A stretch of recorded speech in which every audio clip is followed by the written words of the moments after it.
O dízimo é bíblico? Há dízimo na Bíblia? Sim, o dízimo é bíblico, mas não é cristão. O dízimo pertence à velha Israel. Foi essencialmente um imposto de renda. No primeiro século, no Novo Testamento, não há registro de cristãos dizimando. A maioria dos cristãos não tem a menor ideia do que ensina a Bíblia no que se refere ao dízimo. Se não, vejamos. A palavra dízimo simplesmente quer dizer a 10ª parte. O Senhor instituiu 3 classes de dízimos para os israelitas como parte de seu sistema de impostos. A saber, um dízimo do produto da terra para sustentar os levitas, que não tinham herança em Canaã. Um dízimo do produto da terra para patrocinar festas religiosas em Jerusalém.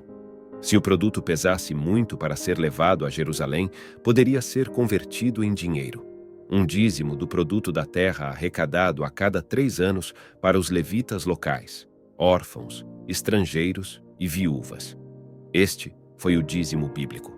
Note que Deus ordenou a Israel que desse 23,3% de suas rendas a cada ano, em oposição a 10%.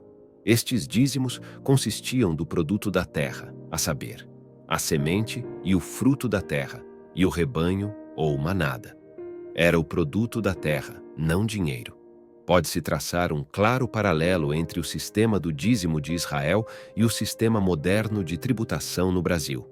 Israel era obrigado a sustentar seus funcionários públicos, sacerdotes, feriados, festivais e pobres, estrangeiros, viúvas e órfãos com seus dízimos anuais. A maioria dos modernos sistemas de tributação serve ao mesmo propósito. Com a morte de Jesus, todos os códigos cerimoniais, governamentais e religiosos que pertenciam aos judeus foram cravados em sua cruz e enterrados para sempre, para nunca voltarem a condenar-nos. Por esta razão, nunca vemos nenhum cristão no Novo Testamento dando o dízimo. Da mesma forma que não os vemos sacrificando cabritos e touros para cobrir seus pecados. Paulo escreveu: "Vocês estavam mortos em pecados, e seus desejos pecaminosos ainda não tinham sido afastados. Então, ele deu-lhes participação na própria vida de Cristo, porque lhes perdoou todos os pecados e apagou as acusações confirmadas que havia contra vocês, a lista dos seus mandamentos a que vocês não tinham obedecido. Tomando esta lista de pecados, ele a destruiu, pregando-a na cruz de Cristo. Portanto, que ninguém censure vocês por aquilo que comem ou bebem, ou por não comemorarem as festas e feriados judaicos, ou as cerimônias de lua nova, ou os sábados.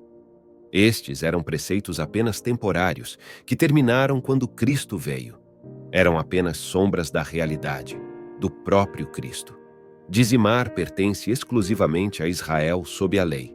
No aspecto financeiro, vemos os santos do primeiro século dando alegremente de acordo com sua capacidade, não para obedecerem a um mandamento. A oferta na primitiva igreja era voluntária, e os que se beneficiavam disto eram os pobres, órfãos, viúvas, doentes, prisioneiros e estrangeiros. Agora mesmo posso ouvir alguém fazer a seguinte objeção: e quanto a Abraão? Ele viveu antes da lei. Nós o vemos dizimar ao sumo sacerdote Melquisedeque. Isto não destrói seu argumento de que o dízimo é parte da lei de Moisés? Não, não destrói. Primeiramente, o dízimo de Abraão era completamente voluntário, não obrigatório. Deus não o ordenou como havia feito com o dízimo de Israel. Em segundo lugar, Abraão dizimou dos saques que ele havia adquirido depois de alguma batalha. Ele não dizimou de suas rendas nem de sua propriedade. O ato de dizimar de Abraão seria algo parecido com receber uma bonificação no trabalho, uma gratificação de Natal, para depois dizimar. Em terceiro lugar, e o ponto mais importante, esta foi a única vez que Abraão dizimou em todos os seus 175 anos aqui na terra. Não há evidência de que ele voltou a repetir tal coisa novamente. Consequentemente, se você deseja usar Abraão como texto de prova para dizer que os cristãos necessitam dizimar, então você é obrigado a dizimar apenas uma vez. Isto nos remete ao batido texto citado anteriormente em Malaquias 3. O que disse Deus ali? Primeiramente, esta passagem foi dirigida ao antigo Israel quando este estava sob a lei mosaica. O povo de Deus estava retendo seus dízimos e ofertas. Considere o que aconteceria se os estadunidenses recusassem pagar seus impostos sobre suas rendas. A lei americana qualifica isso como um roubo. Os culpados seriam castigados por roubar ao governo. De igual forma, quando Israel reteve seus dízimos, impostos, Israel estava roubando a Deus. Ele instituiu o sistema do dízimo. Então o Senhor mandou que seu povo trouxesse seus dízimos ao alforge. O alforge era situado nas câmaras do templo. Esta câmara era separada para receber os dízimos em espécie, não em dinheiro, para o sustento dos levitas, pobres, estrangeiros e viúvas. Note o contexto de Malaquias 3:8-10. No versículo 5, o Senhor diz que ele julgará os que oprimem as viúvas, os desamparados e os estrangeiros. Ele diz: Eu me movimentarei com rapidez para castigar os que praticam bruxaria, os adúlteros, os mentirosos, os que roubam o salário de seus empregados, os que exploram as viúvas e os órfãos, enfim, todos os que não me respeitam. As viúvas, os órfãos e os estrangeiros eram os dignos recebedores do dízimo.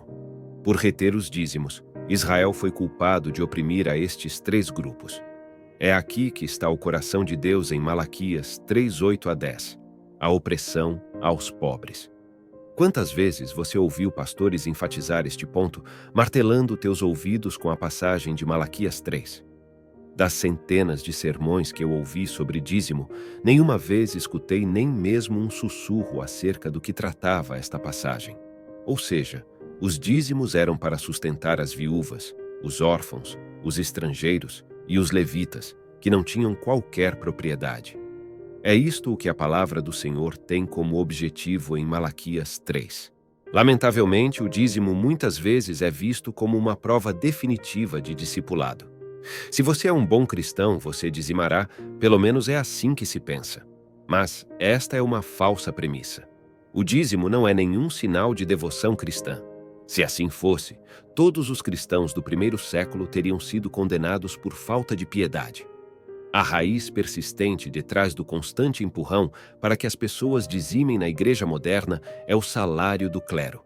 Muitos pastores sentem que é necessário pregar o dízimo e lembrar a congregação de sua obrigação de apoiá-lo em seus programas.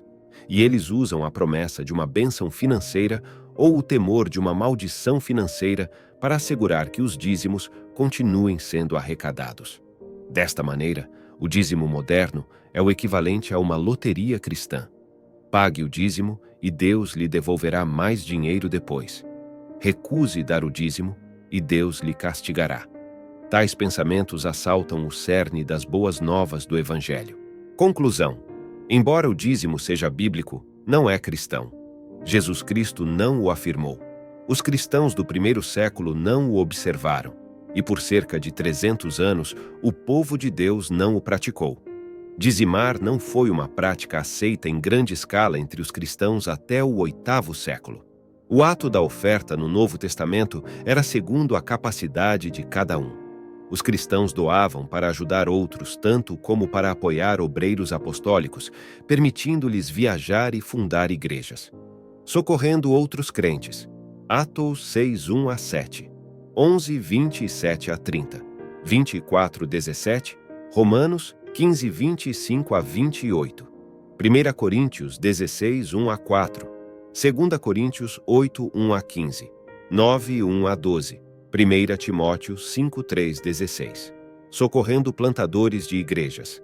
Atos 15:3, Romanos 15:23-24, 1 Coríntios 9:1-14, 16:5-11, 2 Coríntios 1:16, Filipenses 4:14-18, Tito 3:13-14, 3 João versos 5-8. O dízimo é mencionado apenas 4 vezes no Novo Testamento, mas nenhuma destas 4 ocorrências se refere a cristãos. Definitivamente, o dízimo pertence ao Velho Testamento, onde um sistema de tributação foi estabelecido para apoiar aos pobres e onde havia um sacerdócio especial separado para ministrar ao Senhor. Com a vinda de Jesus Cristo, houve uma mudança na lei. O antigo acordo foi cancelado e posto de lado, dando lugar a um novo. Hebreus 7:12-18. 8:13. Agora, todos somos sacerdotes, livres para funcionar na casa de Deus. A lei, o velho sacerdócio, o dízimo, todos foram crucificados. Agora não há cortina do templo, nem imposto do templo. E não há um sacerdócio especial que se coloca entre Deus e o homem. Você, querido cristão, foi libertado da atadura do dízimo e da obrigação de apoiar o sistema do clero. Comente, compartilhe e deixe o seu like. Não se esqueça de se inscrever no canal. Ative as notificações para não perder nenhuma novidade.